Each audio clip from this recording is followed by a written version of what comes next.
Salut Ahmad, ça va? Salut Yanis. Tu vas bien? La forme? Ah, j'ai une petite nouvelle. Dis-moi. J'ai mon exclu.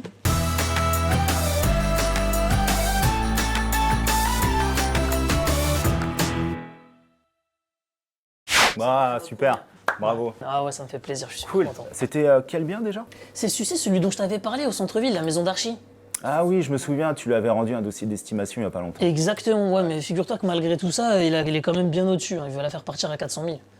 400 000? Ouais. 40 000 euros au-dessus de ton estimation? Ouais, bah oui, parce que comme je t'avais dit, je l'avais estimé à 360 000 de base, prix du marché, mais là, les 400 000, il en démord pas. Hein. Ok, alors rentrer une exclue, c'est top, bravo, mais pas 40 000 euros dessus quand même. Ouais, je me doutais que t'allais me dire ça, mais bon, moi, il fallait pas qu'elle me passe en dessous du nez, quoi, cette exclu, il fallait que je la saisisse. Hein. Ouais, je comprends.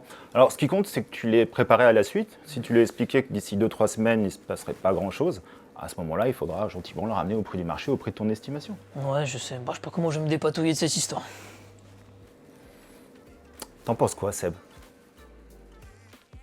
Alors Yanis, premièrement, permets-moi de t'adresser mes félicitations. Le cas de figure que tu nous présentes, Yanis, est très habituel. Rassure-toi, ça arrive à tous les conseillers immobiliers. Les conseils d'Ahmad sont de très bonne qualité. Tu vas pouvoir suivre ton vendeur sur le temps et lui prouver que ton estimation, ton avis de valeur était le bon. Lorsque tu fais ton estimation, tu te bases sur une analyse comparative de marché, sur les biens vendus, les biens invendus et les biens qui vont faire une concurrence directe. Si aujourd'hui ton mandat n'est pas au prix du marché, tu pourras dans 3 à 4 semaines solliciter auprès de ton vendeur de pouvoir rétablir le prix du marché et alors de pouvoir relancer une dynamique. Et sache que des configurations comme celle-ci, j'en ai rencontré plein et je me suis toujours sorti de cette situation avec de la transparence. Suis bien tes vendeurs, fais bien le point avec eux et tente le plus tôt possible de les ramener au prix du marché. Alors personnellement, ce que je peux vous donner comme conseil dans cette situation, c'est quand même de limiter un petit peu l'accord de ce mandat exclusif. Il peut avoir un prix hors marché raisonnable